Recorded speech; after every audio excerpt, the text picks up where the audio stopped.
श्रेणी में ही आगे बढ़ रहे हैं आज हम। कल हमने थोड़ा सा ये बात की थी कि यदि हम किसी सीरीज़ की बात करें, जैसे कि हम जो है किसी सीरीज़ की बात कर रहे हैं सिग्मा एक्स है, तो उसमें हम एक पार्शल सम्स की सीक्वेंस लेते हैं x1 plus x2 plus dot dot dot xk। तो ये जो सीक्वेंस हमारे पास बनती है, यदि ये कन्वर्जेंट है तो ये सीरीज अगर ये सीक्वेंस अगर कन्वर्जेंट है तो ये जो सीरीज है ये भी कन्वर्जेंट होगी, ये हमने देखा था। अब मान लेते हैं कि ये सीरीज कन्वर्जेंट है।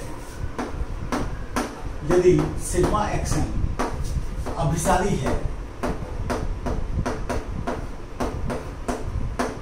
तो L बिलोंगिंग टू R का अस्तित्व होगा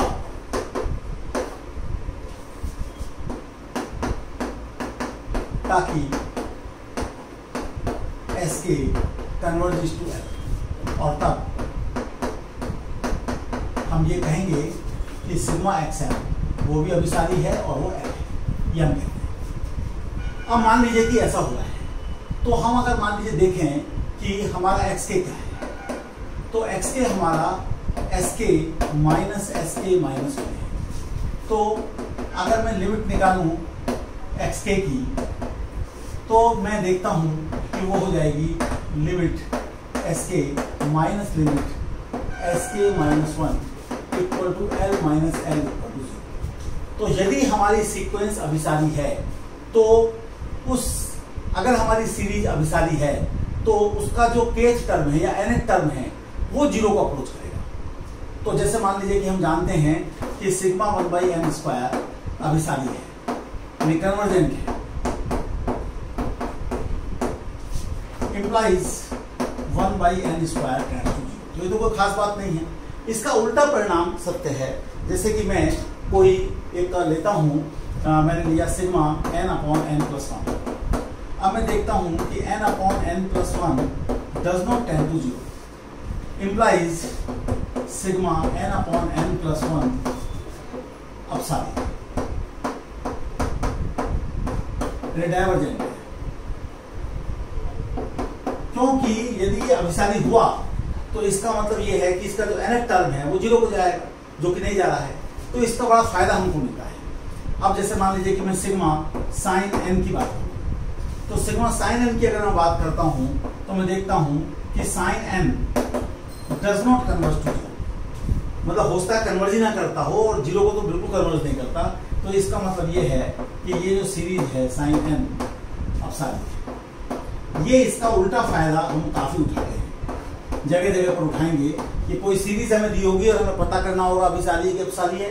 तो अगर उसका nth टर्म 0 को जा रहा है तो कोई खास बात नहीं है, हो सकता है कि वो अभिसारी हो सकता है अपसारी हो। जैसे सिग्मा 1/n को लें, उसमें जो nth टर्म 1/n है वो 0 को जाता है। इसके बाद में हम देखेंगे कि सिग्मा 1/n अपसारी यानी डाइवर्जेंट होती है। लेकिन यदि वो 0 को नहीं जा रहा है तो गारंटी है कि वो जो सीरीज है वो अपसारी है, डाइवर्जेंट है। कुछ हमारे पास ऐसी सीरीज हैं जिनको मैं कह सकता हूं कि जिनके लिए किसी प्रकार के ज्यादा टेस्ट की जरूरत नहीं है, क्योंकि उसमें SN निकालना बहुत आसान है। और जब SN निकालना आसान है तो फिर हमारे लिए बहुत सुविधा होती है। तो उसमें एक है गुणोत्तर श्रेणी। अब जैसे गुणोत्तर श्रेणी को हम लें, यानी कि ज्योमेट्रिक प्रोग्रेशन।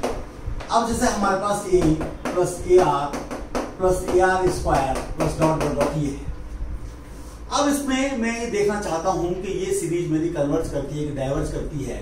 तो उसके लिए जो nth टर्म है AR⁻n−1 टेंड्स टू 0 यदि मॉड r लेस देन 1 है, यानी मॉड r अगर लेस देन 1 है तो ये चीज 0 होगी। तो हो सकता है ये सीरीज कन्वर्जेंट हो या डाइवर्जेंट हो, लेकिन ये गारंटी है कि यदि कन्वर्ज करना है तो मॉड r को लेस देन 1 होना पड़ेगा। तो अगर मैं इसका SN निकालूं तो वो कितना है, a plus AR plus AR square plus dot dot dot plus AR⁻n−1। और ये हम जानते हैं कि a 1−r⁻n divided by 1 - r होता है। और ये हमारा टेंड करता है a/1 - r को, क्योंकि मॉड r लेस देन 1 होने के कारण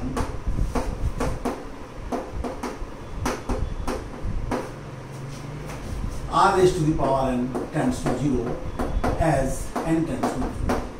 तो ये हमें फायदा मिल जाता है। तो किसी भी गुणोत्तर श्रेणी को अगर हमें देखना है कि वो कन्वर्ज कर रही है कि नहीं कर रही, तो एक शर्त होनी चाहिए मॉड r लेस देन 1, उससे हमारा सारा काम बनता चला जाएगा। इसी प्रकार से एक और प्रकार की श्रेणी हमारे पास है जिसको हम लेंगे, जिसका नाम है टेलीस्कोपिंग सीरीज। तो उसको हिंदी में हम कहेंगे अंतःसर्पीय श्रेणी या टेलीस्कोपिंग सीरीज।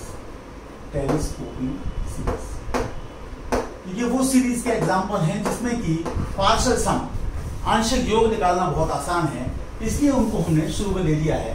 बाद में कुछ परीक्षणों की बात हम करेंगे, वो फिर एक अलग से बात आएगी निकलकर, लेकिन अभी से देखते हैं कैसी श्रेणी होती है ये। तो ये सिग्मा एक्सएन है, और जहां पर जो एक्सएन है वो किस टाइप का है, Vn माइनस Vn माइनस 1 अथवा Vn माइनस 1 माइनस Vn, ये होता है। या इसे प्लस वन कर दीजिए, आप ऐसे कर दीजिए। तो जैसे आप अब देखिए कि आप अगर Sn निकालेंगे तो वो कितना होगा, x1 plus x2 plus dot और डॉट xn। ये पहला केस है, ये दूसरा केस है। तो मैं पहला केस लेके चल रहा हूँ, दूसरा केस इसी प्रकार ले लेंगे। तो x1 जो है वो कितना होगा, v1 minus v2 plus v2 minus v3 plus vn minus vn plus 1।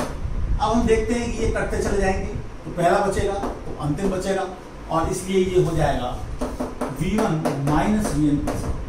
अब अगर ये हमारा टेंडिंग टू इन्फिनिटी करने पर, n टेंडिंग टू इन्फिनिटी करने पर फाइनाइट वैल्यू को जाता है, तो ये सीरीज कन्वर्जेंट है, नहीं तो ये सीरीज डाइवर्जेंट है। इसके एक दो उदाहरणों को हम लोग देख लेते हैं थोड़ा सा, तो अच्छा रहेगा, उसको हम देख लेते हैं। तो हम उदाहरण जो देखने जा रहे हैं वह है sigma n into n plus 1। तो इसमें तो कुछ भी करने की जरूरत नहीं है, ये तो अपसारी ही होगा,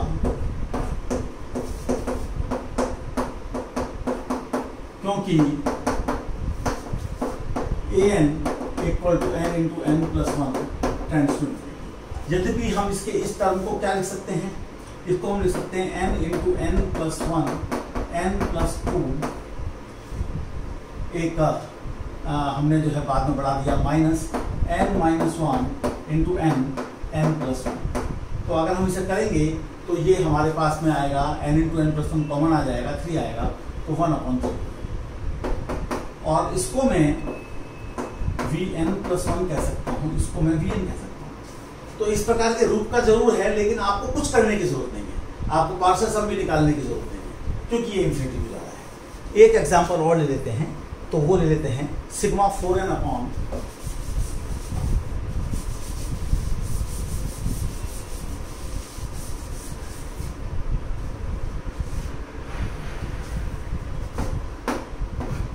n raise to the power 4 plus 1। इसको हम ले लेते हैं। तो पहली बात तो यह है कि nth टर्म हमारा 0 को जा रहा है, जब n टेंड टू इन्फिनिटी है, तो हम नहीं कह सकते कि अपसारी है कि अपसारी है, लेकिन हम इसको थोड़ा सा सिंप्लीफाई करने की कोशिश करेंगे। तो मैं इसका अगर स्क्वायर कंप्लीट करूं तो ये 2n square plus 1 whole square, और मुझे इसके लिए ऐड करना पड़ेगा यहाँ पर 4n स्क्वायर। तो मैं 4n स्क्वायर सब्ट्रैक्ट कर दूंगा तो 2n का होल स्क्वायर, और इसको मैं लिख सकता हूँ sigma 4n upon 2n square plus 2n plus 1 और 2n square minus 2n plus 1। और चूंकि इनका डिफरेंस ऊपर लिखा है, तो मैं इसको लिख सकता हूँ sigma 1 upon 2n square minus 2n plus 1 minus 1 upon 2n square plus 2n plus 1। और इसको मैं लिख सकता हूँ sigma vn plus 1 minus v। जैसे आप देख लीजिए कि ये इस प्रकार के रूप का आ रहा है, तो उल्टा है, ये vn है और ये vn प्लस 1 ये। तो मैं अगर इसका Sn निकालूंगा तो Sn कितना आएगा, v1 minus v2 plus v2 minus v3 plus dot dot dot vn minus vn plus 1। तो ये मेरे पास आ जाएगा कैलकुलेट कर, ये कट जाएगा, ये कट जाएगा और ये आ जाएगा V1 माइनस Vn प्लस 1।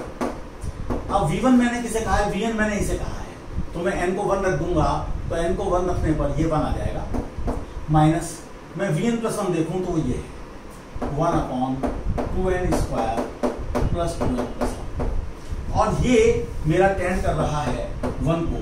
इसका मतलब ये है कि इम्प्लाइज सिग्मा जो मेरे पास ये थी series 4n/4n raise to the power 4 plus 1 is equal to, ये मेरे पास आ जाएगा। तो ये अभिसारी भी है, हम इसका योग निकालने में भी सफल हुए।